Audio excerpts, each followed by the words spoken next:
بسم اللہ الرحمن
حضرت آدم سے لے کے سرکاری ختمی مرتبہ تک اور سرکاری ختمی مرتبہ سے لے کر آج تک نہ جانے تاریخ کی کوکھ سے کتنے واقعات جنمے، نہ جانے بدن تاریخ سے کتنے واقعات کی ولادت رونما ہوئی، نہ جانے کتنے حادثات اس سرزمین پر واقع ہوئے، مگر جیسے جیسے وقت گزرتا رہا واقعات کے خط و خال مطمئن ہوتے چلے گئے۔ جیسے جیسے زمانہ آگے بڑھا دھیرے دھیرے واقعات بھلائے جاتے رہے، جیسے جیسے گردش لیل و نہار نے واقعات کو اپنے دامن میں جکڑا، نتیجہ یہ ہوا کہ کبھی سانحات کے قدموں میں زنجیریں پڑ گئی اور کبھی وہ واقعات کہنگی کا لباس سے کبھی فرسودگی ان واقعات کا مقدر بن گئی تو کبھی فراموشی کے نہا خانوں میں سجا کے رکھ دیا گیا، کبھی نسیان میں رکھ دیا گیا، کبھی وادی سہو نسیان میں ڈھکیل دیا گیا، تو کبھی واقعات کو توجہ کیجیے گا تو کبھی واقعات کو کھینچ کر لایا گیا، مگر یہ تمام تر واقعات سہو کے سائے میں محو۔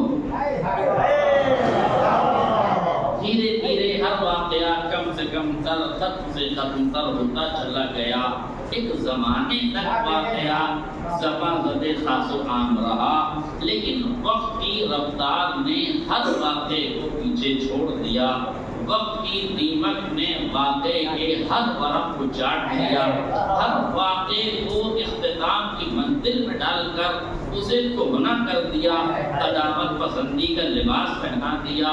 میں پوچھ رہا ہوں آپ سے ایک سوال، جب ہر واقعے کے ساتھ ایسا ہوا تو واقعے کربلا کے ساتھ ایسا کیوں نہیں ہوا؟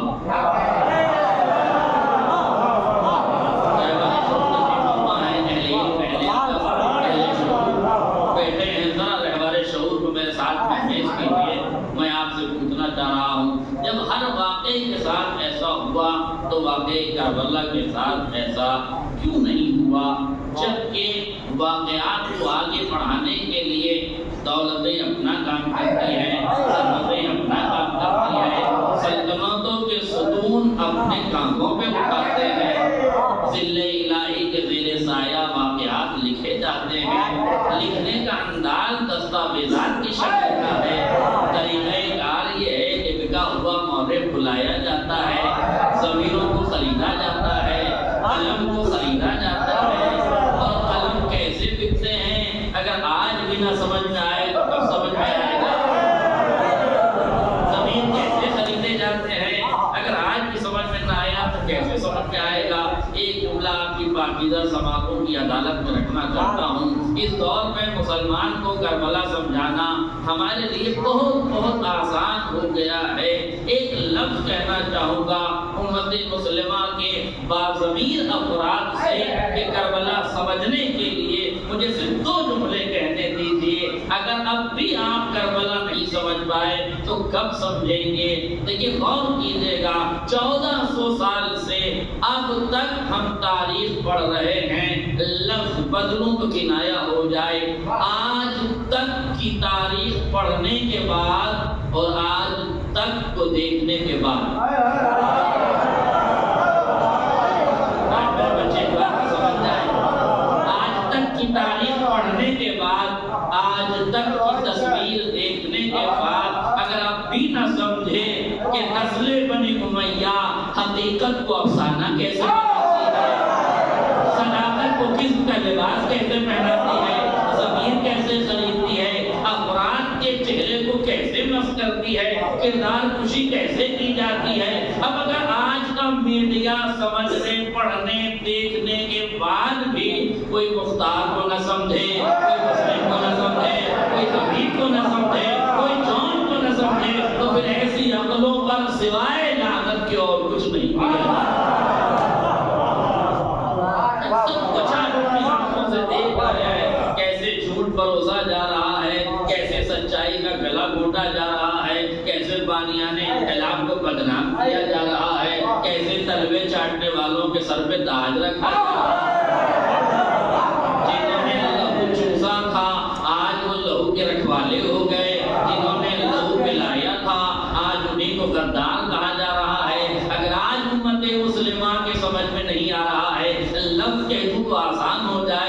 اگر اب بھی وشیش سمودائے کے وشیش لوگ ان وشیش باتوں کو نہیں سمجھ رہے ہیں تو ایسے سمجھ رہے ہیں کہ آج سے 1400 سال پہلے 61 ہجری میں بھی تو یہی ہوا تھا. ایک طرف یزید تھا، ایک طرف حسین تھے. یزید کا خاندان بھی پتا تھا، حسین کا خاندان بھی پتا تھا. تو دنیا جانتی تھی حسین کے خاندان میں جو تھا وہ لاپتہ تھا، یزید کے خاندان میں جو تھا وہ لاپتہ تھا.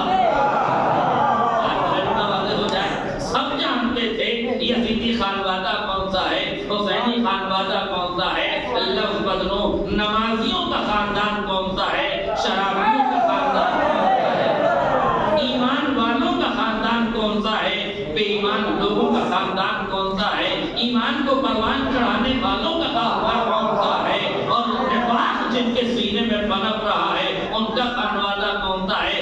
لفظ بدلوں تو آسانی سے کہہ دو، سب جانتے ہیں کہ سید زادے کون تھے، غلام زادے کون تھے.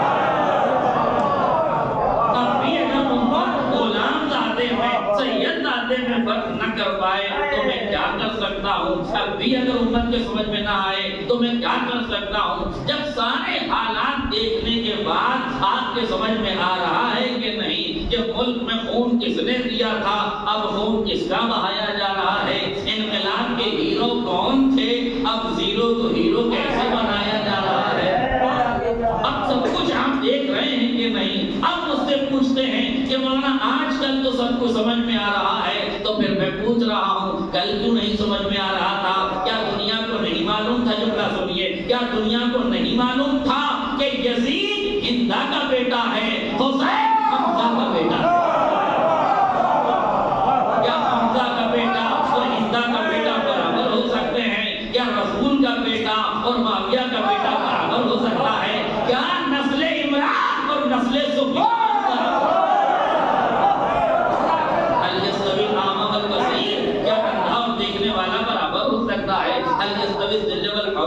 کیا سورج اور سایہ برابر ہو سکتا ہے؟ هل يستوي الذين يعلمون والذين لا يعلمون، کیا صاحبان علم اور جاہل برابر ہو سکتا ہے؟ مگر امت نے بھولا کہ نہیں، ایک طرف یزید تھا اسے امیر المومنین مان لو، ایک طرف حسین تھے اسے امیر المومنین مان لو. نمازی بھی سامنے تھا، شرابی بھی سامنے تھا، با ایمان بھی سامنے تھا، بے ایمان بھی سامنے تھا، با کردار بھی سامنے تھا، بد کردار بھی سامنے تھا، اچھی نسل کا آدمی بھی سامنے تھا، بری نسل کے لوگ بھی سامنے تھے، سید بھی سامنے تھا، غلام زادہ بھی سامنے تھا. مگر امت نے ووٹ کسے دیا؟ امت نے ساتھ کس کا دیا؟ امت کس رخ پر گئی؟ امت کس نظریے پہ گئی؟ اس کا مطلب یہ، میرے توجہ کیجئے گا، اس کا مطلب یہ ہے حق پر حق کا ساتھ دے کر رہنا اور ہے، حق کو مان کر باطل کے پیچھے چلے جانا اور ہے. آج ہمارا سماج شاید اس نظریے کا قائل تو نہیں ہو گیا ہے، حق والوں کی تعریف کریں گے، حق کے ساتھ چلنے کا وعدہ کریں گے، حق کی باتیں کریں گے، حق کا ساتھ دیں گے. مگر جب سیاسی سماج میں آئیں گے تو سماج کی سیاست دلیل بنے گی. ہر بے ایمان کو جتانے لگ جائیں گے، ہر بدکردار کو سلام کرنے لگ جائیں گے، ہر بے وقوف کو عقل مند سمجھنے لگیں گے، ہر عقل مند کو بے وقوف سمجھنے لگیں گے. کیا یہ سماج میں نہیں ہو رہا ہے؟ ہماری مسجدوں کا دائرہ رکعتوں کی نمازوں تک محدود رہ گیا ہے، ہماری مجلسوں کا دائرہ امام بارگاہوں کی حدود تک محدود رہ گیا ہے. جب تک مسجد میں رہتے ہیں اللہ والے ہو جاتے ہیں، جب امام بارگاہ میں آتے ہیں مولا والے ہو جاتے ہیں، اور مسجد مدرسے سے باہر نکلا عبادت چھوڑی سیاست کا غلام ہو گیا. حسین کو چھوڑا سماج کے پیچھے چلنے لگا. یہ کیوں ہو رہا ہے؟ ہر چور چکا شریعت کا باقی ہر انسان اس دور میں ذمہ دار بنا ہوا ہے. پڑھے لکھے ذمہ دار لوگ خانہ نشین ہو کے بیٹھے ہیں، بے وقوف لوگ تخت پہ بیٹھے ہوئے ہیں. اس کا مطلب یہ ہے کہ دنیا کل بھی احمدوں کے ساتھ تھی، آج بھی حق والے کم بھی کل بھی کم تھے، آج بھی کم ہیں. شاید اسی لیے قرآن نے صاف لفظوں میں کہا تھا والعصر ان الانسان لفی خسر، وقت عصر کی قسم انسان گھاٹے میں ہے. میں آیت کی تفسیر نہیں کرنا چاہتا لیکن اشارہ ضرور کرنا چاہتا ہوں. قدرت ایک ہی تو وقت اصل تھا جس میں اپنے بندے کو اپنی جانب بلا کے کائنات کو بتا رہی تھی. یہ جو والعصر پہ شہادت دے رہا ہے یہ قلت القلیل ہے، اور وہ لوگ جو باطل کے ساتھ ہیں کثیر تعداد میں ہیں، مگر بتاؤ کامیابی اہل ایمان کے لیے ہے، بے ایمانوں کے لیے.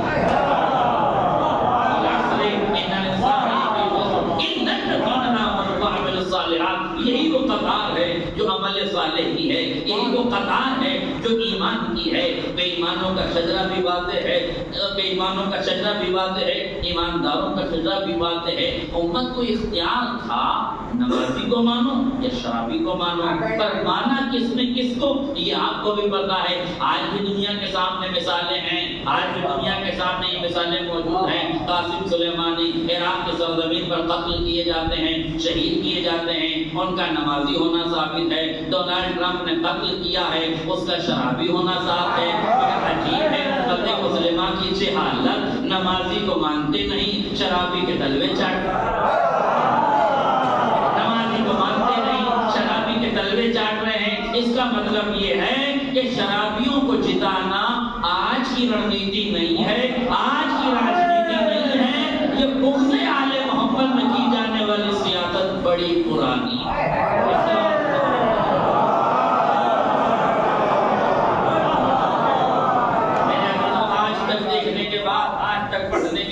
تاریخ پڑھنے کے بعد ہمیں آسانی سے سمجھ لینا چاہیے کہ تاریخ کے ساتھ کیا کیا کھلواڑ ہوا ہوگا، تلاعب بالتاریخ کیسے کیا گیا ہوگا.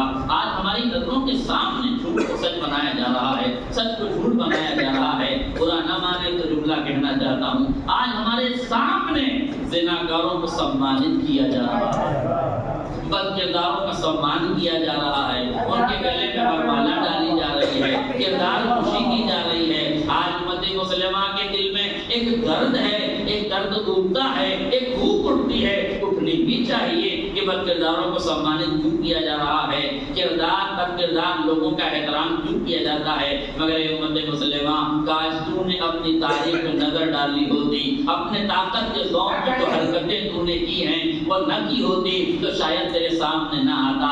آج ہم کو حق ہے کہ ہم اس عمل کی مذمت کریں، اس کے خلاف پروٹیسٹ کریں کہ کیوں دانیوں کو سمانت کیا جا رہا ہے، کیوں بد کرداروں کو سمان دیا جا رہا ہے. ہمیں حق ہے، مگر یہ کام تو کل تم کر چکے ہو. مالک ابن نویرہ کا قاتل تھا، اسے تم نے سیف اللہ کا خطاب دیا، تو خلافت میں بلا کے عزتوں سے نوازا. تو جب تم تاریخ میں پہلے دہشت گرد کو جس نے صحابیت کا قتل عام کیا اسے سیف اللہ کہو گے تو پھر اپنی عزتوں کے لیے بھی یہی پیمانہ بنا. کون تھا خالد بن ولید جس نے جناب مالک ابن نویرہ کے ساتھ بدسلوکی نہیں قتل کر دیا، ان کی بیوی کے ساتھ بدسلوکی کی، اسی شب میں بدکاری کی. اور بعض روایت میں یہ ہے کہ شادی کر لی. بتائیے قتل کرنے کے بعد کیا قرآن نقطۂ نظر سے عدہ وفات واجب نہیں ہوتا؟ عدہ وفات کے بغیر کسی سے عقد کرنا کیا حرام نہیں ہوتا؟ اس حرام خور کے حرام کام پر مذمت کرنے کے بجائے، قتل کرنے کے بجائے یہ بات کہی گئی کہ خطائیں اجتہادی ہو گئی تھی. اور میرے تو غور کیجیے گا اس مقام پر میں ایک جملہ بہت آسانی سے کہنا چاہتا ہوں. تاریخ سے شاید تاریخ مل جائے، لفظوں سے شاید لفظیں مل جائیں، نرسنہار کے بعد شاید پھر ایک تاریخ بن جائے، قتل و غارت گری کے بعد پھر ایک عنوان بن جائے. اگر تاریخ آپ کے سامنے ہوگی تو میرا جملہ ضائع نہیں ہوگا اور میں اس سے زیادہ وضاحت کر بھی نہیں سکتا ہوں. جب خالد ابن ولید پوری بستی کا قتل عام کر کے، نظر آتش کر کے، بدکاری کر کے، قتل عام کر کے واپس آیا تو خلیفہ اول نے ایک ہی جملہ کہا تھا کہ تم نے راج دھرم نہیں نبھایا. تم نے راج دھرم نہیں نبھایا، تم نے راجا کا دھرم نہیں نبھایا، تم نے راجا کے دھرم کا پالن نہیں کیا. راجا کی نظر میں برجہ ایک سمان ہوتی ہے. اگر ایک آدمی نے زکات نہیں دی تھی تو اسے چھوڑ کر بقیہ کی زکات لے کے چلے آتے. پورے علاقے کو نظر آتش کیوں کر دیا؟ اس کا مطلب یہ ہے کہ جب ابتدائی میں راج دھرم کا پالن نہ ہوگا تو تاریخ اسی سے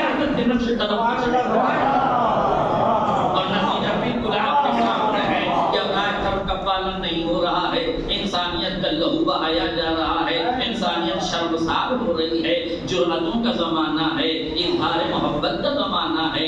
یہ وقت وہ ہے جب قوم میں قوت احساس ہونا چاہیے اور انسان کے دل پر جرأت اظہار ہونا چاہیے۔ واقعہ کربلا مٹ جاتا اگر یہ گھٹنیوں کے بل نہ چلتا، اگر تیر کے بعد یہ مسکرانے کا ہنر نہ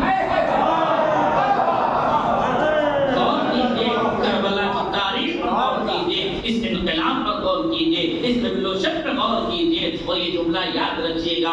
کیوبا کا لیڈر تھا، کیوبا میں انقلاب پیدا کرنا چاہتا تھا، اعلان اس نے کیا ہے اگر تمہیں انقلاب چاہیے تو میرے ساتھ آ جاؤ، آزادی چاہیے تو میرے ساتھ آ جاؤ، چراغ حریت جلانا ہے تو طوفانوں سے نپٹنے کے لیے میرے ساتھ آ جاؤ۔ چند لوگ پیچھے ہٹے، یہ کہہ کے پیچھے ہٹے کہ ہم مارے جائیں گے، ہم قتل کر دیے جائیں گے، ہم فنا کے گھاٹ اتار دیے جائیں گے۔ مگر کچھ ہی دنوں کے بعد وہی کیوبا کا لیڈر قبرستان میں کھڑا تھا، چاروں طرف قبریں تھی، ان قبروں کو دیکھ کے کہہ رہا تھا یہ وہی لوگ تھے جو اس لیے انقلاب میں نہیں آئے کہ کہیں مر نہ جائیں۔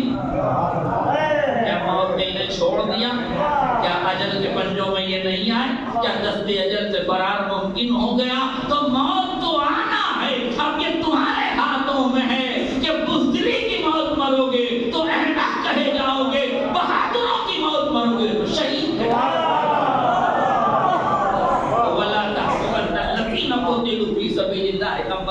اور دیکھو جو لوگ راہ خدا میں قتل کر دیے گئے ہیں انہیں ہرگز ہرگز مردہ نہ سمجھنا، بل احیاء عند ربہم یرزقون، بلکہ وہ زندہ ہیں اور اپنے پروردگار سے رزق حیات پاتے ہیں۔ انہیں روٹی کی ضرورت نہیں ہے، وہ اپنے پروردگار سے شعور پاتے ہیں، اور شعور کا لازمہ یہ ہے کہ امت کے بے شعوروں کو شعور عطا کیا۔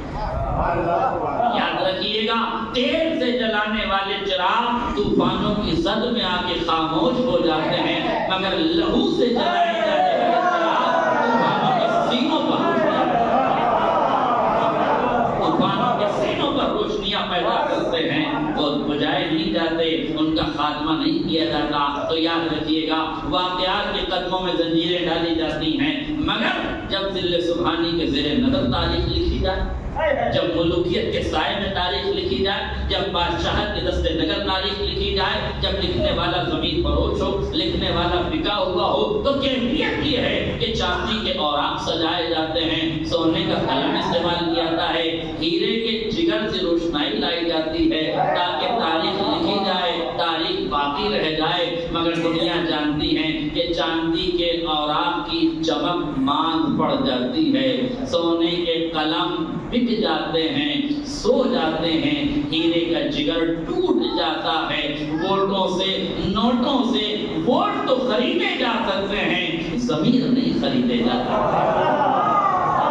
رائے تو خریدی جا سکتی ہے، نظریے نہیں خریدے جا سکتے، رائے تو خریدی جا سکتی ہے، نظریے نہیں خریدے جا سکتے، نگاہیں تو خریدی جا سکتی ہیں، روشنیاں نہیں خریدی جا سکتی، فن تو خریدے جاتے ہیں، افراد تو خریدے جا سکتے ہیں، کردار نہیں خریدے، کردار نہیں خریدے جاتے۔ صحابت کی دنیا میں بھی آپ آؤ تو میں دکھاؤں، ایک صحابی بھی ہے، صحابی بھی ہے، مگر انداز صحابیت دیکھیے، انداز صحابیت دیکھیے۔ جناب ابو ذر غفاری ہیں، ابو ذر غفاری ہیں، حکومت کو بار بار متوجہ کرتے ہیں۔ ایک دن کا واقعہ سنیے، ابو ذر غفاری، میں اپنے لفظوں کا ذمہ دار ہوں، تاریخ کے الفاظ کا ذمہ دار ہوں، لوگوں کی سوچ کا ذمہ دار نہیں ہوں، میری لفظیں جہاں ہیں میں وہاں تک ذمہ دار ہوں، باقی جہاں تک آپ سمجھیں اس کی ذمہ داری آپ پر ہوگی، اور آپ سمجھدار ہیں، آپ کو اتنا سمجھنا بھی نہیں چاہیے جتنا میں کہوں، آپ کو اس سے زیادہ سمجھنا چاہیے جو میں نہیں کہہ پا رہا ہوں، وہ بھی آپ سمجھنے کی چیسٹا کریں، کوشش کریں، امید کریں شاید سمجھ میں آ جائے۔ تاریخ جس مقام پر پہنچ گئی تھی، ابو ذر غفاری ہے، یہ وقت کا صحابی نہیں ہے، فقط وقت کا صحابی بھی ہے۔ حاکم کے دربار میں پہنچا، اپنی چھڑی نکالی، چھڑی نکال کے حاکم کے سینے پہ رکھی اور سینے پہ رکھ کے عجیب جملہ کہا، خلیفہ ثالث کا دور ہے، چھڑی نکال کے ابو ذر نے سینے پہ رکھی، سینے پہ رکھ کے کہا یہ بیت المال تیرے باپ کا مال ہے جو اپنے خاندان میں بانٹ رہا ہے۔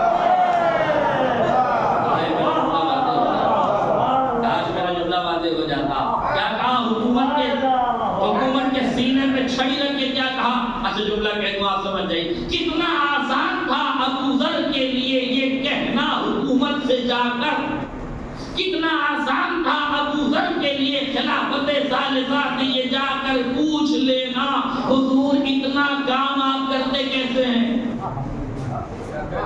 یہ پوچھنا آسان تھا کہ حضور بکرے کی پوری ران آپ کچی کھاتے ہیں کہ تل کے کھاتے ہیں. نہیں پوچھا نا. کیوں نہیں پوچھ رہے تھے؟ اس لیے کہ ابو ذر بتا رہے تھے صحابیت صداقت کا پرتیک ہے، تلوے چاٹنے کا نام صحابت. ایک سوال پڑھتے محمد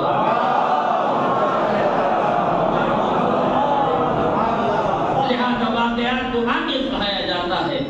دولت سہارا دیتی ہے، طاقت سہارا دیتی ہے، حکومت سہارا دیتی ہے، تاریخ کے دست نگر لکھی جاتی ہے، دستاویزات تیار ہوتے ہیں، قلم حکومت کا ہوتا ہے، نگاہیں حکومت کی ہوتی ہیں، اشارے حکومت کے ہوتے ہیں، کنائے حکومت کے ہوتے ہیں، فصاحت و بلاغت کا معیار بھی مملکت کے اعتبار سے ہوتا ہے. بس تاریخ لکھ دی جاتی ہے اور اسے پروان چڑھایا جاتا ہے، آگے بڑھایا جاتا ہے. سنا یہی ہے، دیکھا یہی ہے کہ وہی تاریخیں آگے چلتی ہیں جنہیں دولت نے سہارا دیا ہو، جنہیں طاقت نے سہارا دیا ہو، جس نے قلبے نے سہارا دیا ہو، جسے مملکت نے سہارا دیا ہو. برا مجھے معاف کیجیے گا، میں آپ سے پوچھنا چاہ رہا ہوں، جب تاریخ وہ بڑھتی ہے، دولت جس کا ساتھ دے، حکومت جس کا ساتھ دے، طاقت جس کا ساتھ دے، مملکت جس کا ساتھ دے، تو پھر واقعہ کربلا کیوں آگے بڑھا؟ اس لیے کہ واقعہ کربلا کے خلاف حکومتوں نے اپنا کام کیا، دولتوں نے اپنا کام کیا، سبقوں نے اپنا کام کیا. ہاتھ ہے قسم خدا کی، نہر کاٹی گئی تاکہ قبر کا نشان مٹا دیا جائے، ہل چلایا گیا تاکہ نشان قبر مٹا دیا جائے، مگر اللہ خدا کی قدرت پانی نکالنے والوں کا چہرہ پانی پانی ہو گیا، ہل چلانے والوں کو کوئی راہ حل نہ ملا. فلک بوس منزلیں فلک بوس قصر زمین بوس ہو گئے، مظلوم کا روزہ کل بھی باقی تھا. کیا ہے؟ کیوں باقی ہے؟ کیوں باقی ہے یہ منار؟ کیوں باقی ہے یہ مدار؟ آپ نے کبھی غور کیا ہے کیا متوکل نے کیا نہیں کیا، یزید نے کیا نہیں کیا؟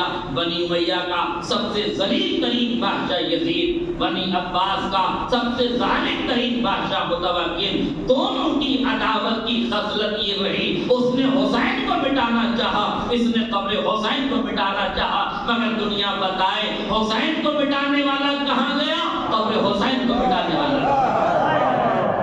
نہ حسین کو مٹانے والا زندہ رہا، نہ قبر حسین کو مٹانے والا زندہ رہا. میرے عزیزوں، آج جو کربلا کی سرزمین کروڑوں کو اپنے دامن میں سمیٹے ہوئے ہیں نا، یہ یوں ہی نہیں سمیٹے ہوئے ہیں، یہ کربلا کی زمین ہے، کربلا کی زمین. مگر اس زمین کا خاصہ یہ ہے کہ یہ قتل حسین سے پہلے دشت بلا تھی.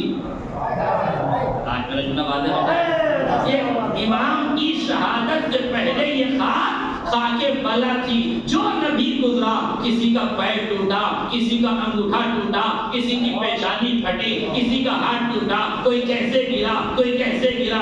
جو گزرتا ہے اسے مصیبتوں کا سامنا کرنا پڑتا ہے، جو گزرتا ہے اسے لہو دینا پڑتا ہے، جو گزرتا ہے اسے جسم کی قربانی دینی پڑتی ہے. پوچھا جاتا ہے یہ کیوں ٹکرا رہے ہیں؟ کہ یہ کرب اور بلا ہے، یہ کرب اور اضطراب کی زمین ہے، یہ بلاؤں کی زمین ہے. قسم خدا کی قیامت تک یہ بلا کی زمین بلا رہ جاتی. یہ کرم تھا حسین کا، اپنے خون سے کھا کے بلا کو کھا کے شفا بنا. یہ کھا کے بلا تھی، کھا کے شفا ہو گئی. یاد رکھیے گا، کربلا حسین سے پہلے معجزہ نہیں تھی، شہادت حسین سے پہلے معجزہ نہیں تھی. اس دلیل یہ ہے کہ روایت کہتی ہے کہ فوج اشقیاء کی کل تعداد یا 25,000 تھی یا زیادہ سے زیادہ 30,000. یہ 9 لاکھ تو ادھر سے آئی، یعنی سمجھے کدھر سے؟ یعنی یہ روایات میڈ ان پاکستان، اور وہ بھی ذاکرین پاکستان، علماء نہیں، علماء وہاں کے لائق احترام ہے، مگر وہ جو ذاکر کا طبقہ ہے نا، جو صدری علوم سے گفتگو کرتے ہیں، جن کے پاس نہ کوئی ملجا ہے، نہ کوئی ماوا ہے، نہ کوئی محور ہے، نہ کوئی حوالہ ہے، تو ان کی ذات ہی خود ایک حوالہ ہے. اور اللہ ہی جانے وہ کس حوالے میں جائیں گے.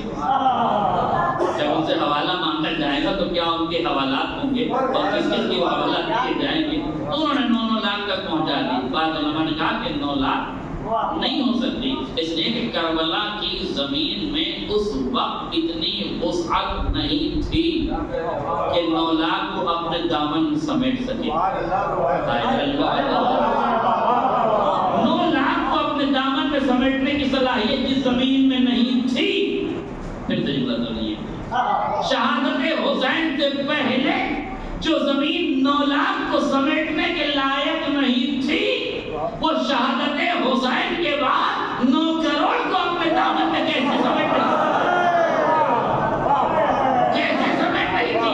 دنیا کے سمجھ میں نہیں آیا. دنیا کے تمام تر سائنسداں، دنیا کے تمام تر انجینئر پریشان ہیں کہ سرزمین کربلا کے رقبے کو اگر دیکھا جائے تو اتنے کروڑ آدمی نہیں آ سکتے، کیسے آ رہے ہیں؟ ہم نے کہا ہم سے پوچھئے، جب خدا ایک نقطے میں قرآن کو سمیٹ سکتا ہے تو سینہ کربلا میں کروڑوں کو سمیٹ سکتا ہے. ایک سوال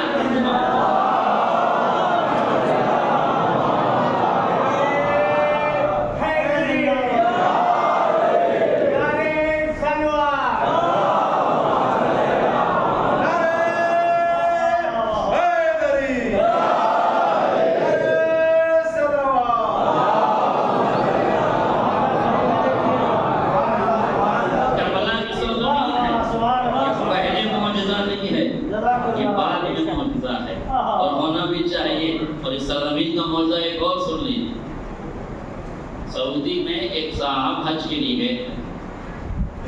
یہ الگ سے بات نہیں، یہ اسی سے مطابق. انہوں نے ڈرائیور صاحب سے پوچھا کہ میں تم لوگوں سے 10-20 لاکھ حاجی سنبھالے نہیں جاتے. جب حج کرنے کے لیے لوگ آتے ہیں، ضیوف الرحمان، اللہ کے مہمان، اللہ کے بندے، خانہ خدا کا طواف کرنے کے لیے دور دراز سے پائی اکٹھا کر کے زندگی بھر کا سرمایہ سمیٹ کر آتے ہیں اپنے رب کے گھر کا دیدار کرنے کے لیے. تمہیں تو شرف ملا تھا کہ اللہ کے مہمان تمہارے مہمان بن رہے تھے، مگر تم نے عجیب کام کیا. پانی مہنگا کر دیا، ہوٹلیں مہنگی کر دی، کھانا مہنگا کر دیا، رہنا مہنگا کر دیا، چلنا دبھر کر دیا. ہر جگہ بریک ٹینک پہ کو لگا دیے، ہر جگہ تم نے راستے روک دیے، ہر جگہ بیریکیڈ لگا دیے. چلنا دبھر تم نے کر دیا. کھانے کے لیے گئے تو ہوٹلیں مہنگی ہو گئی، پانی مانگا تو پانی کی بوتلیں مہنگی ہو گئی، رہنے کے لیے گئے تو ہوٹلیں مہنگی ہو گئی، چلنا چاہا تو ٹرانسپورٹ مہنگا ہو گیا. عجیب لوگ ہو، جب مہمان آتے ہیں ان کی خدمت کے بجائے تم نے بڑھا دیا ہے. وہی عراق ہے، وہاں دیکھو سب کچھ فری ہوتا ہے. ایک سفر سے 20 سفر تک مشی کرنے والے کروڑوں کی تعداد میں مشی کرتے ہیں، کسی کا 1 روپیہ خرچ نہیں ہوتا. نہ وہاں پانی خریدنا پڑتا ہے، نہ وہاں کھانا خریدنا پڑتا ہے، نہ وہاں رہنے کا. ایک لفظ اور کہہ دوں، کھانا خریدنا نہیں پڑتا، پانی خریدنا نہیں پڑتا. ایک لفظ ہے، سنبھالیے گا، پیاس بعد میں لگتی ہے، پانی پہلے آتا ہے. بھوک بعد میں لگتی ہے، کھانا پہلے آتا ہے.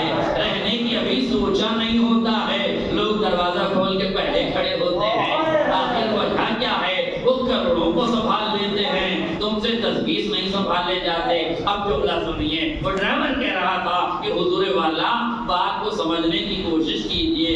ہم لوگ 1 مہینے میں حج کے درمیان اتنا کماتے ہیں کہ سال بھر بیٹھ کے کھاتے ہیں. پھر سے سمجھ کرو نوجوان، 1 مہینہ حج کا ہم اتنا کماتے ہیں کہ سال بھر بیٹھ کے کھاتے ہیں. عراقی عوام اس کا برعکس کرتی ہے، ہم 1 مہینہ کماتے ہیں، سال بھر بیٹھ کے کھاتے ہیں. عراقی عوام 11 مہینے کماتی ہے، 1 مہینہ حسین پر لٹاتی ہے. کیا لوٹنے والے اور لٹانے والے پر عمل کرتے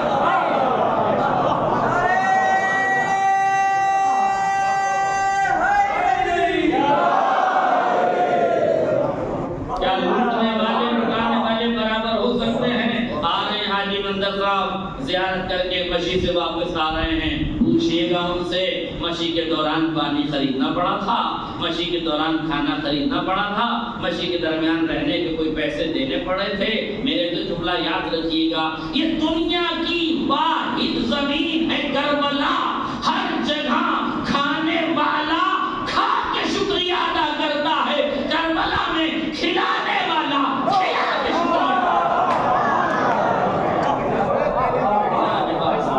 کھلا کے شکریہ کھانے والے کو تھینک یو کہنے کی ضرورت نہیں ہے، کھلانے والا کہتا ہے زائد تیرا شکریہ، زائد تیرا شکریہ، تو نے ہمارے اس رزق کو قبول کر لیا۔ بتاؤ امت مسلمہ، کیا کھانے والے کھلانے والے برابر ہو سکتے ہیں؟ کیا لوٹنے والے اور لٹانے والے برابر ہو سکتے ہیں؟ کیا خانہ خدا کی کمائی کھانے والے اور زیارت حسین پہ آنے والوں کو بھی کھلانے والے برابر ہو سکتے ہیں؟ اس بات ہے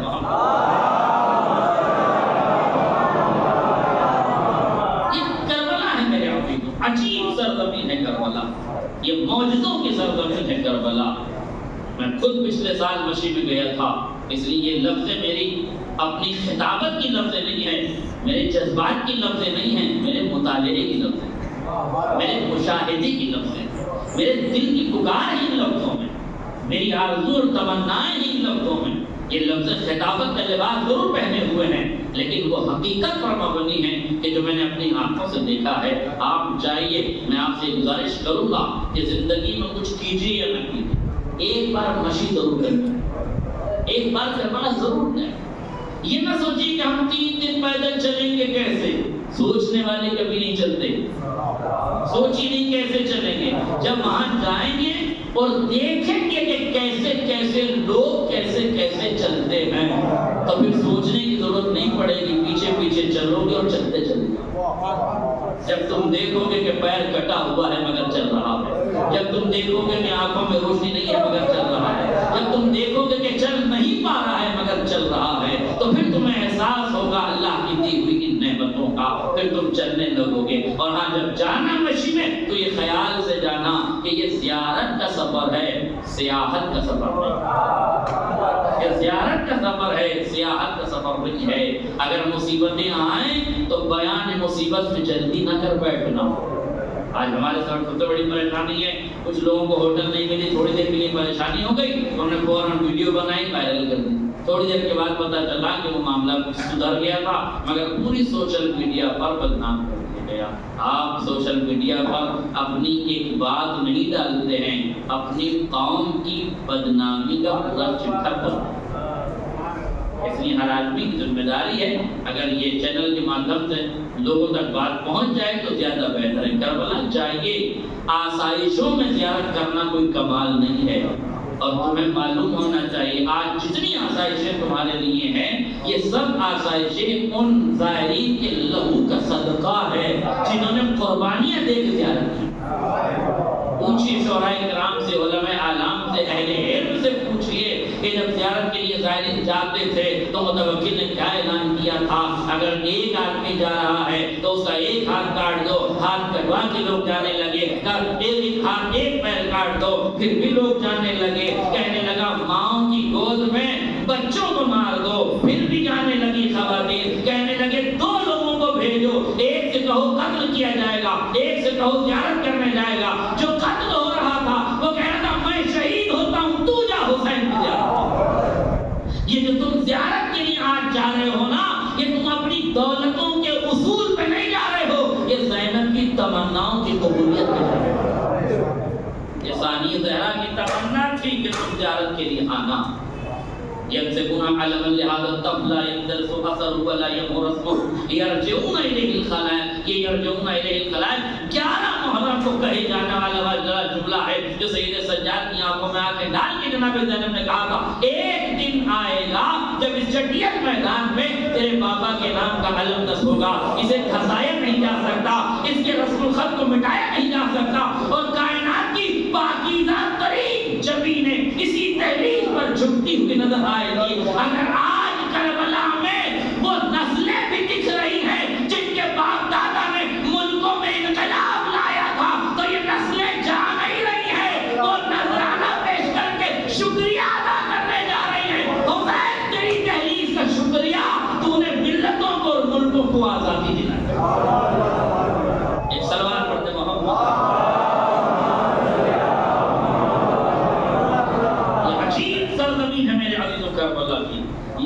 ہر قسم کے اعتبار کا خیال رکھا، ہر شریک ہونے والے کی آرزوؤں کا خیال رکھا گیا۔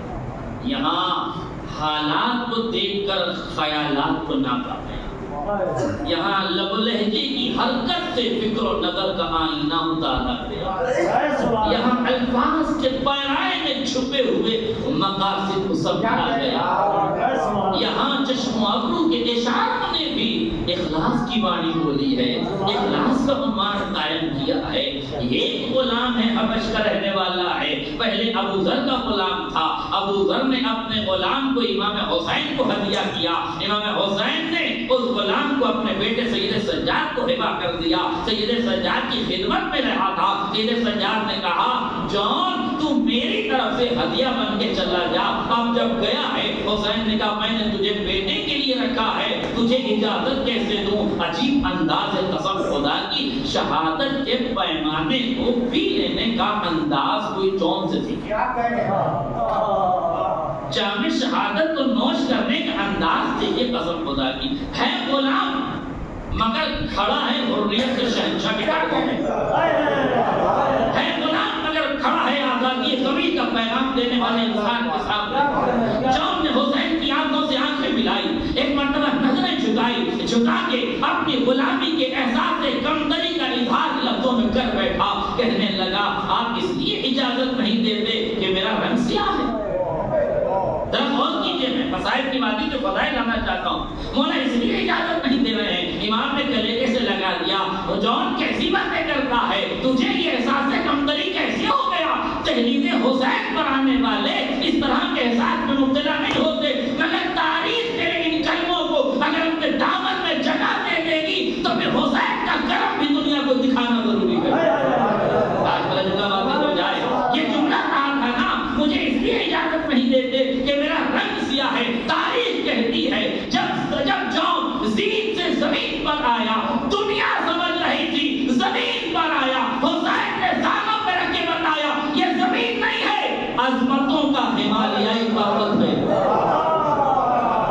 یہ عظمتوں کا ہمالیائی پروت ہے جو آیا ہے۔ دنیا زین سے گر کے زمین پر آتی ہے، جان زمین پہ گر کے آسمانوں کی بلندی پہ اٹھتا ہے۔ جان کا جان کا سر اپنے زانوں پہ رکھا اور زانوں پہ رکھ کے رخسارے کو ملا، ہاتھوں کو بلند کیا۔ پروردگار اس غلام کو یہ احساس کمتری تھا کہ میرے چہرے کا رنگ سیاہ ہے، میرے رخسارے کا رنگ اس کے رخسارے میں دے دے، میرے وجود کا رنگ اس کے رنگ میں بھر دے۔ اسے یہ گمان تھا کہ میرے پسینے سے بدبو آتی ہے، اس کے وجود میں ایسی خوشبو بھر دے۔ تاریخ کا جملہ سنیے، جب بنی اسد جنازوں کی تدفین کے لیے آئے تو ایک لاشا صرف ایسا تھا جس کے چہرے سے نور ساطع ہو رہا تھا، زمین سے آسمان تک جا رہا تھا، اور کوئی لاشا ایسا نہیں تھا۔ بنی اسد نے سوچا کہ شاید یہی امام کا لاشا ہے، حیران و پریشان تھے۔ جب امام سجاد باعجاز امامت آئے، آپ نے فرمایا یہ لاشا میرے غلام جان کا ہے۔ دنیا نے کہا مولا یہ جان کے لاشے سے، غلام کے لاشے سے نور کیوں جا رہا تھا؟ حریت کے شہنشاہ نے غلامی کے رخسارے پر آزادی کا رخسارہ رکھ کے نور کے حالے میں ڈھال دیا تھا۔ اب تیرا وجود تیری شناخت بنے گا، تجھے احساس کمتری تھا۔ لمحوں کے اس احساس کو حسین نے قیامت تک کو بتا دیا، لفظ کہوں تو بے جانا ہوگا۔ یہ کربلا ہے جہاں لمحوں نے انگلیاں پکڑ کر صدیوں کو چلنا سکھایا، یہاں لمحوں نے انگلیاں پکڑی ہیں اور صدیوں نے چلنا سیکھا ہے۔ یہاں ایک غلام کے احساس کمتری کو نہیں مٹایا گیا، غلامی کے احساس کمتری کو نور کے حالے میں ڈھالا گیا۔ میرے تو یاد رکھیے گا، اکبر کا، پھر سنیے، اکبر کا جہاں سر ہے وہی جان کا سر ہے۔ ایک زانوں پر اکبر کا سر، ایک زانوں پر، اسی زانوں پر علی اکبر کا سر، اسی زانوں پر جان کا سر۔ شاعر کہتا ہے اکبر کا جہاں سر ہے وہی جان کا سر ہے، شبیر کا زانوں ہے مساوات کی دنیا۔ شبیر کا زانوں ہے مساوات کی دنیا۔ ملے گا ایسا کریم آقا، ملے گا ایسا کریم داتا کہ جو عزت بیٹے کو بخشے وہی عزت وقت کے غلام کو بخش دے. یہ ہے سرزمین کربلا. میرے حبیب غور کیجئے گا، یہاں جون کا لہو سرزمین کربلا پہ ٹپکا ہے تو اب یہ زمین دشت بالا نہیں ہے. اس خون کے قطرے کا اثر یہ ہے، جہاں حسین کا خون، جہاں اصحاب کا خون، جہاں جون کا خون، یہ سارے خون کے قطرے گرے ہیں تو دنیا کہتی ہے جہاں خون کا قطرہ گرتا ہے وہ جگہ ناپاک ہوتی ہے، مگر یہ کربلا کی سرزمین ہے جہاں شہداء کا خون ٹپکتا ہے تو وقت کا امام کہتا ہے جب تم وَتَعَوَتِ الْأَرْضُ الَّتِي فِيهَا دُفِنْتُمْ، تم بھی پاک ہو گئے اور وہ زمین بھی پاک ہو گئی جہاں تمہارے لہو کی خوشبو ملی. وہ زمین بھی پاک ہو گئی جہاں تمہارے لہو کی خوشبو ملی. میرے دو طرف غور کیجیے گا، اس رخ سے بھی جون کو سننے کی کوشش کیجیے، اس عنوان سے بھی کربلا کو سننے کی کوشش کیجیے. رشتوں کے پالن ہار کا نام حسین ہے، رشتوں کے پروان چڑھانے کا نام حسین ہے. جس جگہ رشتے پروان چڑھتے ہیں اس کا نام کربلا ہے. کون سا رشتہ ہے جو کربلا میں چڑھا پروان نہیں چڑھایا گیا؟ کون سا رشتہ ہے جس کی آپ کو حسین نے نہیں رکھی؟ کون سا رشتہ ہے جسے حسین نے منزل کمال تک نہیں پہنچایا؟ دوست کا رشتہ کیسا ہوتا ہے حبیب اور حسین کا رشتہ بتائے گا. چچا اور بھتیجے کا رشتہ کیسا ہوتا ہے قاسم اور حسین کا رشتہ بتائے گا. بھانجے اور ماموں کا رشتہ کیا ہوتا ہے یہ جناب اون محمد اور حسین کا رشتہ بتائے گا. بہن اور بھائی کا رشتہ کیا ہے یہ زینب اور حسین کا رشتہ بتائے گا. جوان بیٹے کو بوڑھے باپ سے کیسے گفتگو کرنا چاہیے یہ اکبر کا نظریہ کربلا میں حسین کے لیے بتایا. بوڑھے باپ کو جوان بیٹے پر کیسے رحم کرنا چاہیے یہ حسین کا نظریہ اکبر کے لیے دنیا کو بتائے. یہاں آقا کا غلام سے کیسے رشتہ ہوتا ہے یہ رشتہ دنیا کو بتایا جائے گا. یہ حسین اور جون کا رشتہ. یہاں بھتیجی اور چچا کا رشتہ کیسا ہوتا ہے عباس اور سکینہ کا رشتہ. تو کون سا رشتہ ہے جو کربلا میں پروان نہیں چڑھائے؟ اگر ہماری قوم سارے رشتوں کو بھلا کے کربلا کرنا چاہتی ہے تو غلط فہمی میں ہے. کربلا رشتوں کو بھلا کے نہیں کی جاتی ہے، رشتوں کو آباد کر کے کربلا کو اپنایا جاتا ہے. کربلا کا نظریہ رشتوں کو توڑنے کا نہیں، رشتوں کو جوڑنے کا. کربلا دلوں کو توڑنا نہیں سکھاتی، کربلا دلوں کو جوڑنا سکھاتی. کربلا انجمن بازی نہیں سکھاتی، کربلا انجمن سازی سکھاتی. کہاں ہے کربلا نے شک بیداری کا عنوان نہیں دیا ہے، شعور کی بیداری کا عنوان. اللہ نے شعور کو بیدار کیا. بتائیے حالانکہ ایک اور سن لیجیے، لوگ کہتے ہیں اہل علم اور شعراء سے خصوصی توجہ ہے. مولانا یہ جون کی قربانی کا فلسفہ نہیں سمجھ میں آتا. جب سارے بنی ہاشم کے قمر تھے، جب سارے کائنات کے خوبصورت ترین افراد تھے، جب سب کے چہروں پر محمد کا نور تھا، علی کی جلالت تھی، جمال حیدر کرار تھا، ہر شہید اپنے رخ میں کائنات کا حسین ترین منظر تھا، جب ایک سیاہ فام کے شہادت کی کیا ضرورت تھی؟ جب بنی ہاشم کے چراغ تھے تو حبش کے غلام کی کیا ضرورت تھی؟ اللہ اکبر. انداز سنیے میرے عزیزوں، جب لوگ یہ کہتے ہیں نا کہ آقا ذاتوں کے درمیان غلاموں کی کیا ضرورت تھی، تب انہیں سمجھایا جاتا ہے حسین حسین نہیں ہے، ابن ذبیح اللہ بھی ہے، ابن خلیل اللہ بھی ہے. توجہ کیجیے گا، کون ہے حسین؟ حسین ابن ذبیح بھی ہے، ابن خلیل بھی ہے. ذبیح و خلیل کون ہے جو سرزمین کربلا پہ کعبہ بناتے ہیں؟ کون ہے ذبیح و خلیل؟ کون ہے ابراہیم و اسماعیل جو سرزمین کربلا پر کعبہ بناتے ہیں؟ حسین ابن علی کو سمجھو. حسین ذبیح و خلیل کی نسل فرد فرید کا نام ہے جو دنیا کو بتا رہا ہے جیسے میرے دادا نے کعبہ بنایا تو ایک حجر اسود کی ضرورت تھی، جس طرح کعبے میں ایک حجر اسود کی ضرورت تھی اس طرح حسین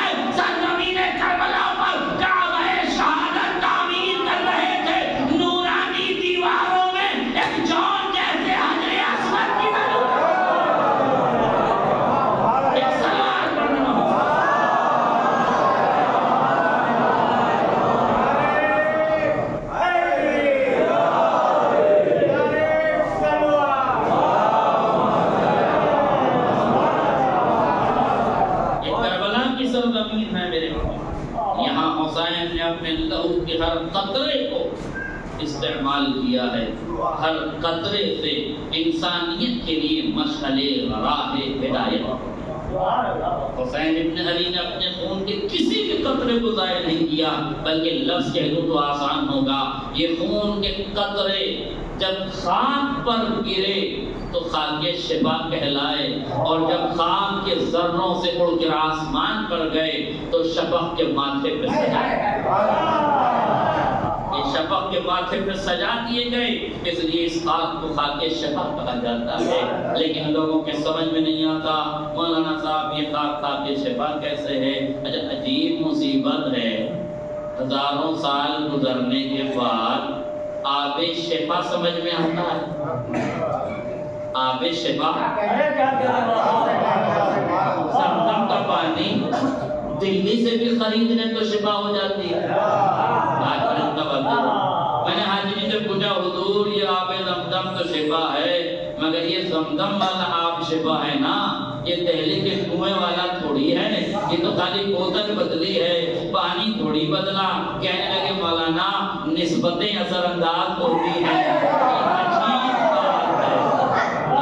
تمہارے بوتل میں دلی کا پانی آب زمزم نسبتوں کے عنوان سے بن جاتا ہے، ہم سے پوچھتے ہو تعزیہ کیا ہے، علم کیا ہے، تاکہ شفا کیا ہے، معجزہ کیا ہے؟ اتنے بھولے ہیں، اپنی ہر بھول بھلائیاں سمجھ میں آتی ہے، ہماری ہر عقلی بات ان کی اپنی غلط ہے۔ ایک سوال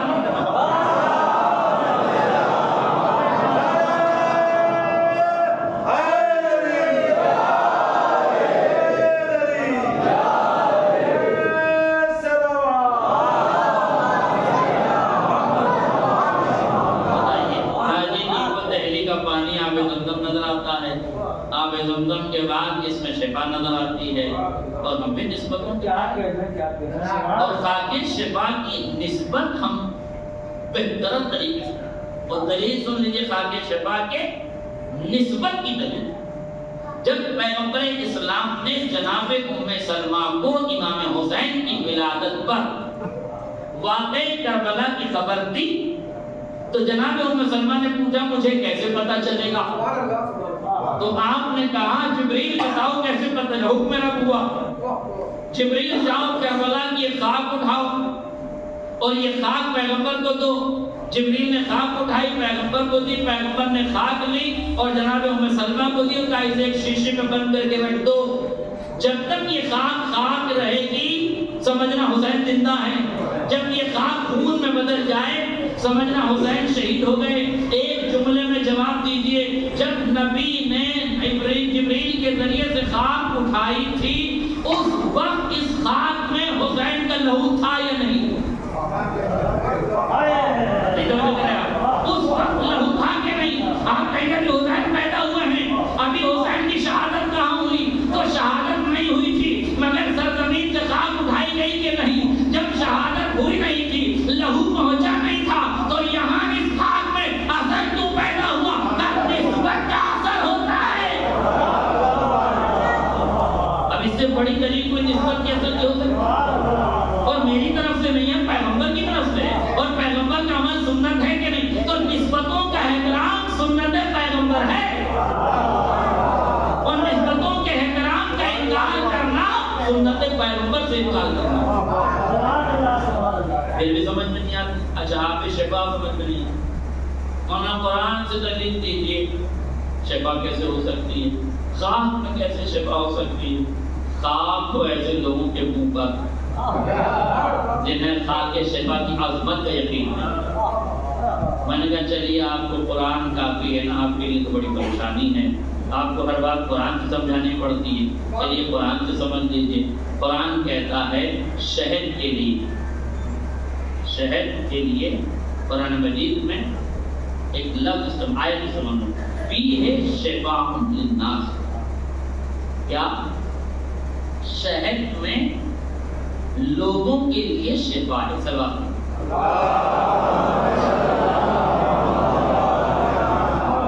فیہ شفاء للناس، اس میں لوگوں کے لیے شفا ہے۔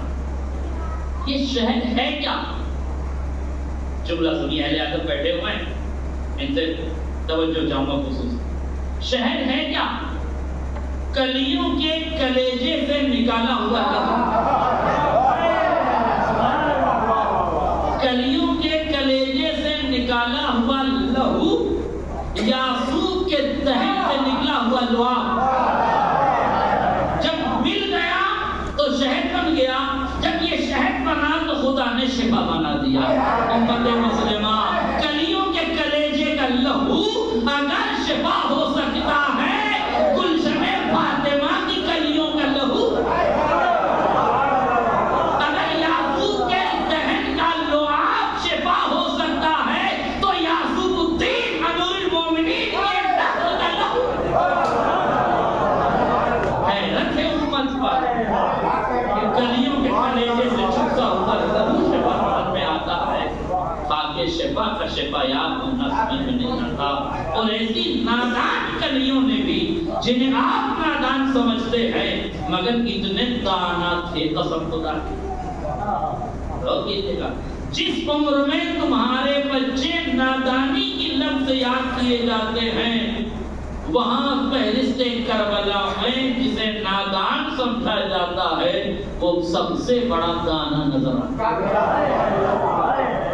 ابھی آپ نے ایک شعر پڑھا تھا نا، گلے کا جو نشانہ لیا وہ غلط لیا، لبوں پہ زندگی تھی. بہت خوبصورت شعر ہے. خدا آپ کو سلامت رکھے، ایسے افکار اور ایسے شعراء کو سلامت رکھے. دو شعراء کے لیے صحت و سلامتی کے لیے ایک سوال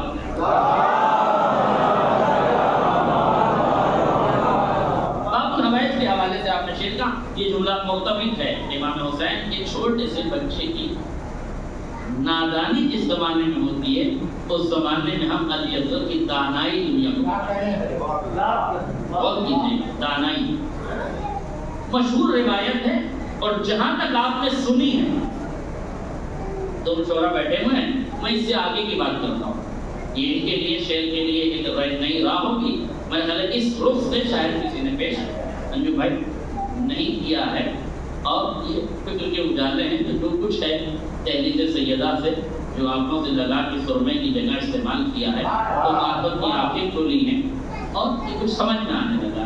تو ملاحظہ فرمائیے، جب یہ کاروان عصمت و طہارت مدینے سے چلنے لگا تو تاریخ میں یہ لکھا کہ جناب علی اصغر اپنی بہن حضرت صغرا کی آغوش سے لپٹ گئے.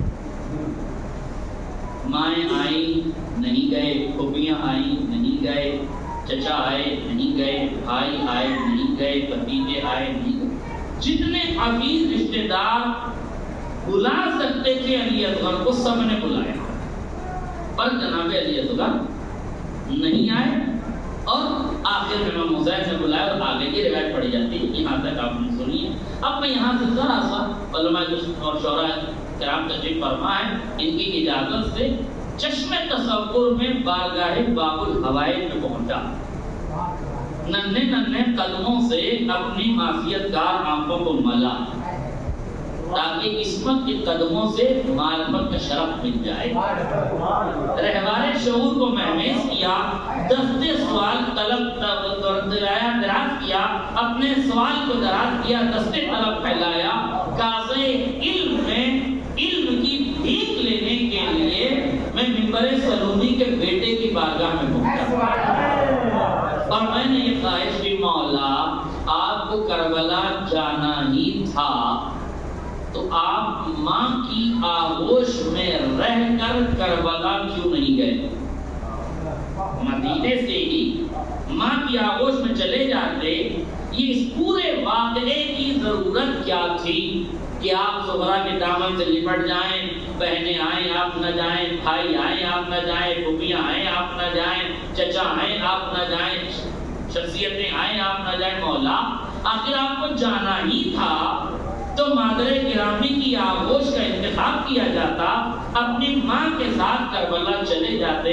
کامل ذاکر میں چلا تو جاتا مگر دنیا اصغر کی شرکت کو تبعیت کے آئے میں ڈول دیتی. میں لفظ تبعیت کا تشریح کرنا چاہوں، تبعیت کے آئینے میں تول دیتا. مطلب اگر میں ماں کے ساتھ جاتا تو دنیا یہ کہہ دیتی کہ شیر خار بچہ تھا، مجبوری میں ماں کے ساتھ چلا گیا، میں نے ماں کا دامن چھوڑا، بہن کی آغوش سے نپٹ گیا، اگر عظمت کو کربلا جانا ہی ہے تو ماں کے ساتھ مجبور بن کے نہیں، حسین کے ساتھ ماں کے ساتھ مجبور بن کے نہیں، حسین کے ساتھ مفتاح بن کے۔ آپ نے غور کیا نا نادانی کی عمر میں دانائی کے کام کسے کہتے ہیں؟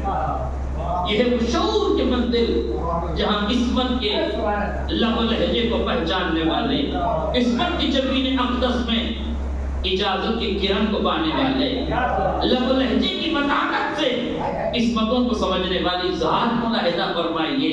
علی اصغر نے اپنی بہن کے دامن کو پکڑا، نہیں جاتے ہیں۔ میں نے کہا مولا ٹھیک ہے، آپ کو جانا تھا، عباس غازی لینے کے لیے آئے تھے، نیستان شیر حیدر لینے کے لیے آئے تھے، قافلہ سالار نہیں تو میرے کاروان لشکر نہیں تو کم سے کم فوج کے سپہ سالار تو تھے، آپ کو بحیثیت فوجی بلا رہے تھے، آپ چلے جاتے، علی کی تمنا بلا رہی تھی، آپ چلے جاتے، فاطمہ کی آرزو بلا رہی تھی، آپ چلے جاتے، بنی کلاب کی عظمتوں والا انسان بلا رہا تھا، آپ چلے جاتے، ایک لفظ کہہ دوں مولا شجاعت آغوش پھیلائے ہوئے تھی، آپ ان کی آغوش میں کیوں نہیں گئے؟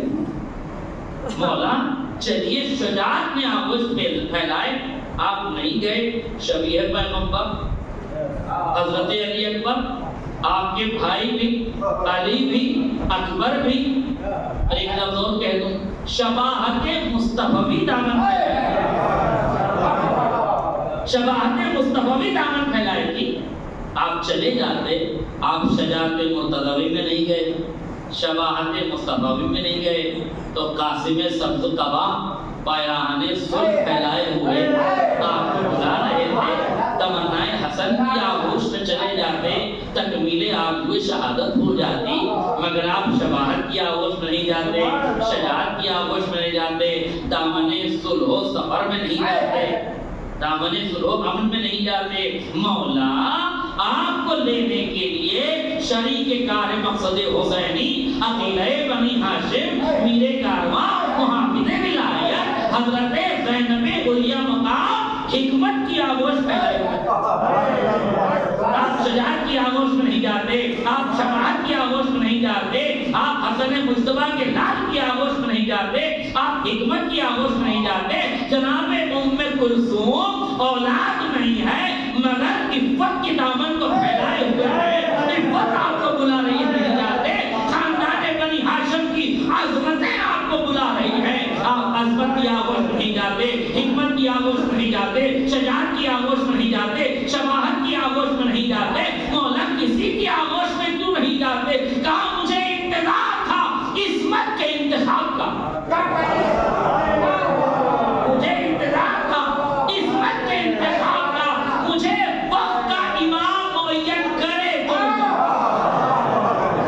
مجھے امام زمانہ بلائے تو میں جاؤں گا، اس لیے کہ میں امام کے اپنے زمانے کے امام کا سپاہی ہوں، نہیں سمجھ گیا آپ نے، میں امام زمانہ کا سپاہی ہوں، مجھے وقت کا امام بلائے، میں اس کی آغوش میں جاؤں گا جو وحی و الہام کے اشارے سے کربلا جائے تو اسی اشارے سے عصمت کو ساتھ لے کے جائے۔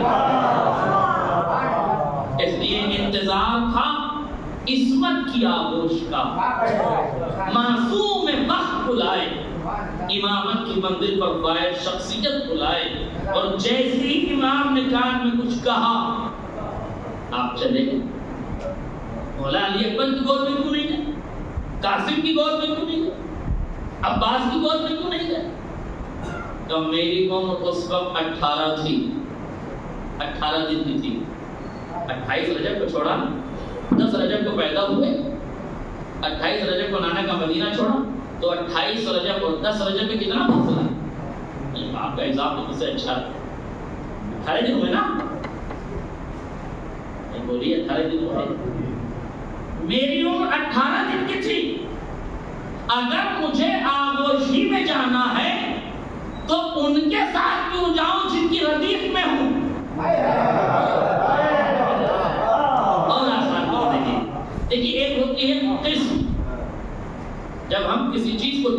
تقسیم کرتے ہیں، ایک ہوتا ہے مقصد، اور اس کے بعد اس جو چیزیں تقسیم ہوتی ہیں وہ آپس میں ہوتی ہیں تقسیم۔ مثلا کلمے کی 3 قسمیں، کلمہ ہے مقصد، اس کی 3 قسمیں، اسم، فعل، حرف۔ بات ہے، کلمہ، مقصد، اسم، فعل، حرف، یہ قسم آپس میں اسم فعل حرف کیا ہے؟ قسیم۔ نہیں توجہ کی، آپس میں کیا ہے؟ قسیم۔ میرا مولا بتانا چاہتا ہے اگر مجھے 18 دن کی عمر میں ساتھ ہی جانا ہے تو اپنے قسیموں کے ساتھ کیوں جاؤں، اپنے مقصد کے ساتھ نہ جاؤں۔ یعنی میں 18 دن کا ضرور ہوں، نام میرا اصغر ہے مگر میں علی بھی ہوں، نام میرا اصغر ہے، میں علی بھی ہوں، اور میں اپنے علی ہونے کو ثابت کروں گا۔ اگر اکبر سینہ دے گا تو اصغر جلا دے گا، میں اپنے پورے وجود کے ساتھ کربلا جاؤں گا۔ میں نے تو یہاں تک آپ نے سنا، اسے خطابت کہہ سکتے ہیں، اسے عقلی گدے کہہ سکتے ہیں، اسے ذہنی تراش کہہ سکتے ہیں، اسے الفاظ کی سجاوٹ کہہ سکتے ہیں، اسے ذاکر کا خیال کہہ سکتے ہیں، اسے روایت کے اندر چھپی ہوئی درایت کہہ سکتے ہیں، اسے روایت کا استدلال کہہ سکتے ہیں، اسے روایت کا استنباط کہہ سکتے ہیں۔ مگر جو بھی کہیں کہ آپ ابھی یہ کہہ سکتے ہیں کہ مولانا خیال آپ کا ہے، اس پر دلیل چاہیے۔ توجہ کیجیے گا، خیال ہے آپ کا مگر اس پر دلیل چاہیے۔ اب میں دلیل دینے لگا ہوں، جذبات پہ کنٹرول کیجیے گا۔ دلیل یہ ہے کہ حسین کا بیٹا مجبور بن کے نہیں، مختار بن کے جانا چاہتا ہے، حکمتوں کی آغوش میں نہیں، عصمت کے انتخاب سے جانا چاہتا ہے، 18 کے ساتھ 18واں بن کے نہیں، حسین کے حکم سے جانا چاہتا ہے۔ تو جب حسین کے حکم سے چلے گئے تو اب ثابت کیا علی اصغر نے، جب حسین نے آواز استغاثہ بلند کی، حل میں ناظرین ینظرون کا کہنا تھا، علی اصغر نے جھولے سے گرا دیا، بابا میں کربلا آنے کے لیے نہیں آیا تھا، کربلا میں شہادت کے میدان میں جانے کے لیے۔ مولا جیسے غدیر میں ولایت کا اعلان ہوتا ہے، ویسے کربلا میں شہادت کا اعلان ہوگا۔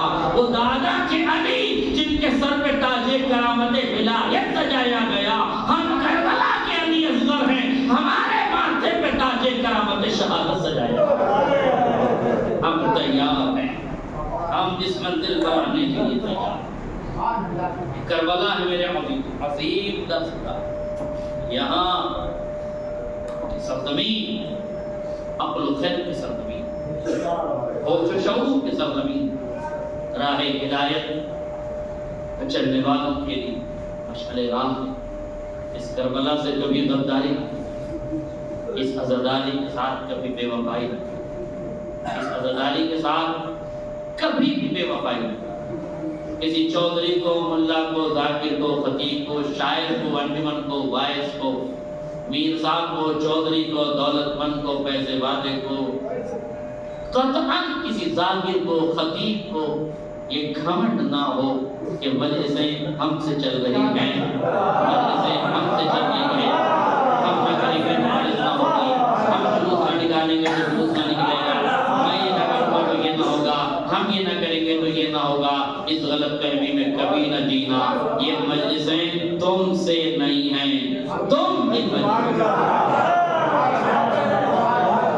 اور دلیل ہے، قسم خدا کی کوئی برا نہ مانے، دلیل ہے میرے پاس، یہ مجلسیں تم سے نہیں ہیں، تم ان مجلسوں سے ہو۔ دلیل یہ ہے کہ جب تم نہیں تھے تب بھی مجلسیں تھی، جب تم مر جاؤ گے کیا تم سمجھتے ہو کہ تم مر جاؤ گے تو مجلسیں نہیں ہوگی؟ تم سمجھتے ہو کہ تم مجلس نہ کراؤ گے تو مجلسیں نہیں ہوگی؟ غلط فہمی میں مبتلا نہ ہو، اس اہنکار سے باہر نکلو، اس ایگو سے باہر نکالو اپنے آپ کو، اس غرور گھمنڈ سے اپنے آپ کو باہر نکالو۔ تم عزاداری نہیں کر رہے ہو، عزاداری نے تمہیں زندہ رکھا۔ قسم خدا کی طاقتوں نے مسل دیا ہوتا، سپر پاوروں نے ہمیں پیروں تلے روم دیا ہوتا، ایک کرم ہے حسین ابن علی کا کہ اس نے ہمیں لاوارث نہیں چھوڑا، کربلا کی سرزمین پہ سر ضرور کٹایا مگر تمہارے لیے وقت کا امام غیبت کے پردے میں رکھا کہ تم لاوارث نہیں ہو، تمہارا وارث ہے۔ کربلا کی سرزمین پر حسین ابن علی نے وارث کا انتخاب، اور حسین ابن علی نے تمہارے لیے یہ بہت بڑا تحفہ رکھا ہے۔ اب قسم خدا کی بتاؤ، اس گزرتے ہوئے وقت میں، اس گزرتی ہوئی مہنگائی میں تمہیں یہ سوچنا نہیں پڑتا ہے کہ میں اسے کیسے کروں۔ بیٹی کی شادی کے لیے ایک بار سوچنا پڑتا ہے کہ شادی کیسے کریں، گھر کے ابا کے 40ویں کے لیے سوچنا پڑتا ہے کہ کیسے کریں گے، مگر کبھی حسین کے 40ویں کے لیے نہیں سوچنا پڑا ہوگا کہ کیسے کریں، مجلسوں کے لیے کبھی نہیں سوچنا پڑا ہوگا کہ کیسے کریں۔ تو اس بات کو محسوس کیا کرو کہ مجلسوں سے تم زندہ ہو، اس لیے کوشش کیا کرو کہ مجلسوں میں سیاست نہ بنائیں، کوشش کیا کرو کہ مجلس کو عبادت رہنے دیا جائے، کوشش کیا کرو کہ مجلسوں کے ساتھ وفادار رہنا۔ اس لیے جملہ یاد رکھنا، تسلیم سے میں نے مسائل شروع کر دی، جملہ یاد رکھنا، یاد رکھنا جب سب تمہارا ساتھ چھوڑ دیں گے تب حسین تمہارا ساتھ نہیں چھوڑ، جب پوری دنیا ہمیں چھوڑ دے گی نا حسین ساتھ، اور دلیل ہے میرے پاس۔ مولانا شرف الدین صاحب خدا فریق رحمت کے اللہ مقامہ نے یہ واقعہ سنایا تھا۔ انہوں نے کہا کہ کسی زمانے میں وہ یورپ میں تھے، یورپ میں ایک مینٹل ہاسپٹل، وہیں پر ایک انجمن تھی جو عاشور کے دن جگہ جگہ ماتم کرنے جاتی تھی۔ ایک سال انجمن کو خیال آیا کہ عاشور کے دن کہیں اور چلنے سے بہتر ہے کہ مینٹل ہاسپٹل میں چلیں، وہاں ماتم تیار ہو گئے۔ انجمن تیار ہوئی، مینٹل ہاسپٹل پہنچے، انچارج سے ملے، کہنے لگے بھائی ہم اپنا ایک دھارمک پروگرام میں جو کرنا چاہتے ہیں، ریلیجن پرپز سے ہم آئے ہیں اور ہم نوحہ پڑھنا چاہتے ہیں، اگر آپ کی اجازت ہو ماتم کرنا چاہتے ہیں۔ اور اس نے کہا ٹھیک ہے کوئی مسئلہ نہیں، آپ اس صحن پہ کھڑے ہو جائیے، ماتم پہ ہوگا۔ کسی بچے نے کسی لڑکے نے ان میں سے کہہ دیا کہ کیا ان دیوانوں میں کوئی شیعہ بھی ہے؟ انچارج کو غصہ آیا، اس نے کہا کیسی باتیں کرتے ہو، بہت دوسرا جملہ اس نے کہا کیسی باتیں کرتے ہو، مذہب کا تعلق عقل سے ہے، جب ان کے پاس عقل ہی نہیں ہے تو مذہب کے فلسفے کا کیا مطلب ہے؟ یہ تو ہیومینٹی کی مانوتا اور انسانیت کے تئیں جو تمہیں کرنا ہوگا تمہیں اجازت۔ کہنے لگے ٹھیک ہے معذرت چاہتے ہیں ہم ایک نوحہ، اب سنیے بہت غور سے، اور میرے نوجوان سنیں تاکہ انہیں سبق ملے۔ عزاداری میں غداری اور بے وفائی قطعاً جائز ہے، اسے سیاست کی امانگاہ پہ نہ چڑھاؤ، ذاتی اختلافات اپنی جگہ رکھو، مجلسیں رہنے دو۔ یہ واقعہ سن لو، سمجھ لو، انشاءاللہ میں بھی سنتا ہوں، سمجھتا ہوں، یہ واقعہ میرے لیے بھی نصیحت ہو سکے تو آپ بس یہی سے مسائل کی شروع ہیں۔ وہ کہتے ہیں کہ انجمن کے لڑکوں نے ماتم شروع کیا، جیسے ہی انجمن نے ماتم شروع کیا سارے دیوانے اپنے اپنے کاموں میں مست و مگن تھے، کسی دیوانے کو ان کے نوحے اور ماتم سے کوئی مطلب نہیں تھا، مگر اس مینٹل ہاسپٹل کے کونے میں ایک دیوانہ تھا جس نے جیسے ہی نام حسین سنا فوراً کان کھڑے ہوئے چاروں طرف دیکھا اور لب پہ یا حسین کہنے لگا، ہاتھ سینے پہ رکھے اور زارو قطار رونے لگا۔ وہ اس انجمن کے قریب آ گیا، انجمن نوحہ پڑھتی رہی، ماتم کرتی رہی، وہ بھی ماتم کرتا رہا، مگر بس لفظ ایک جملہ کہتا تھا، یا حسین یا حسین یا حسین، ماتم کرتا جاتا تھا، یا حسین کہتا جاتا تھا، زار و قطار ہوتا جاتا تھا۔ انجمن دیکھ کے ماتم میں جوش پیدا ہو گیا، انجمن کا ماتم میں جوش پیدا ہو گیا۔ ادھر انچارج بھی صورتحال کو دیکھ رہا تھا کہ سارے دیوانے اپنے اپنے کاموں میں ہیں، مگر ایک دیوانہ ہے جو ان کے ساتھ مل کے ماتم بھی کر رہا ہے، ان کے ساتھ مل کے یا حسین کی صدائیں بھی بلند کر رہا ہے، اور زاروں قطار رو بھی رہا ہے اور اسے دیکھ کے انجمن پہ گریہ کر رہی ہے۔ جب یہ مجلس ختم ہو گئی نا، نوحہ ختم ہو گیا، انجمن جانے لگی۔ انجمن میں لڑکے نے کہا کہ حضور ہمیں کسی اور کی آئی ڈی تو نہ دکھائیے مگر اس کا شناختی کارڈ دکھا دیجیے، ہمیں یہ یقین ہے کہ یہ بندہ حسینی ہے، ہمیں یہ یقین ہے کہ یہ بندہ ہمارے مسلک سے ہے۔ کہا مجھے بھی تشویش ہے، آؤ ذرا اس کی آئی ڈی چیک کی جائے، اس کا شناختی کارڈ چیک کیا جائے۔ اب جو شناختی کارڈ چیک کیا گیا تو پتہ چلا شیعہ نوجوان تھا، مگر جب عقل نے ساتھ چھوڑ دیا تو ماں نے ساتھ چھوڑ دیا، پاگل خانے بھیج دیا، باپ نے ساتھ چھوڑ دیا، پاگل خانے بھیج دیا، شریکی حیات نے ساتھ چھوڑ دیا، پاگل خانے بھیج دیا، اولاد نے ساتھ چھوڑ دیا، پاگل خانے بھیج دیا، بہن اور بھائی نے ساتھ چھوڑ دیا، جان چھڑکنے والوں نے ساتھ چھوڑ دیا، عقل تک نے ساتھ چھوڑ دیا، مگر اس حال میں بھی ایک ذات ہے جس نے ساتھ نہ چھوڑا، وہ ذات حسین کی ذات ہے، وہ ذات میرے قریب آقا کی ذات ہے، جس نے شعور میں جگہ بنا لی، جو تحت شعور میں بس گیا، جو ہماری رگوں میں بسا ہوا ہے، جو ہماری سانسوں میں بسا ہوا ہے، جو ہماری آہوں میں بسا ہوا ہے، جو ہماری آنسوں میں بسا ہوا ہے، جو ہماری آستھاؤں میں بسا ہوا ہے، جو ہمارے عقیدوں میں بسا ہوا ہے، جو ہمارے دل کی دھڑکن میں بسا ہوا ہے۔ خبردار دل کی دھڑکنوں کے ساتھ بغاوت نہ کرنا، سانسوں کی آمد و رفت کے ساتھ بغاوت نہ کرنا، حسین کے ساتھ سیاست نہ کرنا، اس لیے کہ جب سب چھوڑ کے چلے جائیں گے نا تو ایک ہی ذات ہے جو سبق دینے کے لیے آئے گی۔ اس واقعے سے ہمیں کتنا سبق مل گیا مولا، یقین ہو گیا جب سارے رشتے دار کاندھوں پہ سوار کر کے قبر میں چھوڑ کے چلے جائیں گے تو آپ ہی کی ذات ہے جو قبر میں نورانیت بخشے گی، جو ان سے تنہائی بنے گی، آپ ہی ہوں گے جو عذاب سے بچائیں گے۔ مولا بس آپ کا سہارا ہے، عمل میں اتنی صلاحیت نہیں ہے، بس ہمارے عقیدوں کی لاج رکھ لینا، ہماری عزا کی لاج رکھ لینا، ہمارے پیغامات کی لاج رکھ لینا، مولا ہمارے ان اشکوں کو قبول کر لینا، مولا ہمارے پاس ان آنسوؤں کا سوا کچھ نہیں ہے، جیے تو اگلے برس ہم ہیں اور یہ غم پھر ہے جو چل بسے تو یہ اپنا سلام جزاکم ربکم خیر الجزا۔ لوگ کون؟ حسین ابن علی، وہ حسین جو کربلا کے تپتے ہوئے ریگار پر 3 دن کا بھوکا و پیاسا شہید کر دیا گیا۔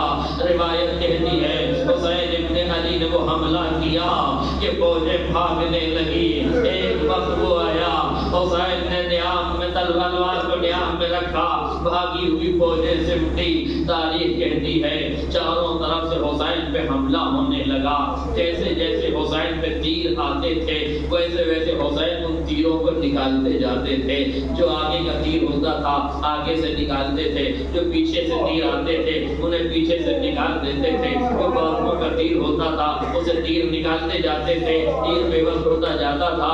ایک شقی نے ایک ایسا پتھر حسین کی طرف بڑھایا جس سے امام کی پیشانی شگافتہ ہو گئی، حسین کی پیشانی شگافتہ ہو گئی، حسین کی پیشانی کا پھٹنا تھا، خون کا فوارہ جاری ہوا۔ حسین ابن علی نے اپنے ابا کے دامن کو پھاڑا، پھاڑنے کے بعد اپنے سر پہ باندھنے لگے۔ حسین ابن علی اپنے سر پہ وہ کپڑا باندھ رہے تھے کہ تاریخ نے لکھا ایک 3 بھال کا تیر حسین کے کلیجے پہ آ کے بے وقت ہو گیا۔ 3 بھال کا تیر یعنی تیرے سے شعبہ آپ کے کلیجے میں آ کے بے وقت ہو گیا۔ جانتے ہیں تیرے سے شعبہ کسے کہتے ہیں؟ جس کے درمیان کا حصہ تیر کی شکل میں نکلا ہوتا ہے، دائیں اور بائیں جانب میں یہ چیزیں ایسے مڑی ہوئی ہوتی ہیں۔ اس تیر کی خاصیت یہ ہے کہ جب یہ جسم میں جاتا ہے تو خالی جاتا ہے، مگر جب جسم سے نکالا جاتا ہے تو جسم کے حصوں کو سانس لے کے نکل کے آتا ہے۔ جیسے ہی 3 بھال کا تیر حسین کے کلیجے میں لگا، ادھر سے کسی شقی نے پسلی پہ نیزہ مارا، ادھر سے کسی شقی نے حسین کی ہنسلی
شمر پریشان ہوا، سمجھ میں نہیں آ رہا ہے حسین زندہ ہے کہ مارے گئے، حسین شہید ہو گئے کہ مارے گئے، حسین زندہ تو نہیں ہے جو جاتا ہے چونکہ رہوار کعبہ کیے ہوئے ہے کسی کو قریب نہیں آنے دیتا۔ اب فوج اشقیا پریشان ہے کیسے حسین کے سر و تن میں جدائی کرے۔ پسر سعد کہتا ہے شمر کچھ پتہ لگاؤ کیسے پتہ چلے کہ حسین زندہ ہے۔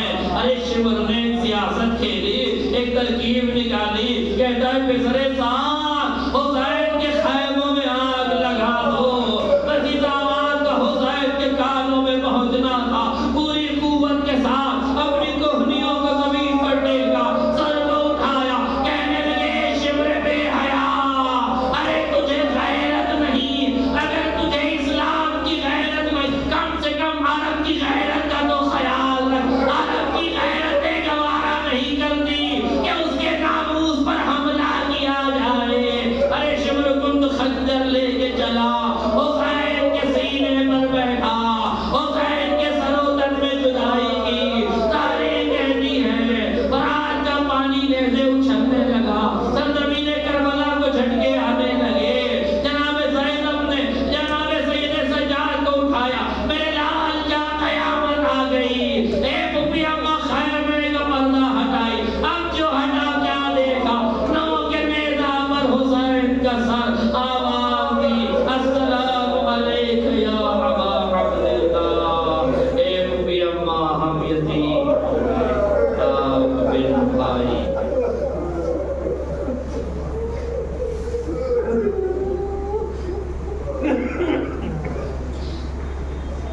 انا للہ و انا الیہ راجعون۔ لدن فضائل وتسلیم لامر سیال مدنین ربی منقلبی انقلبون۔ ربنا تقبل منا انك انت السميع العليم يا رب الحسين بحق الحسين۔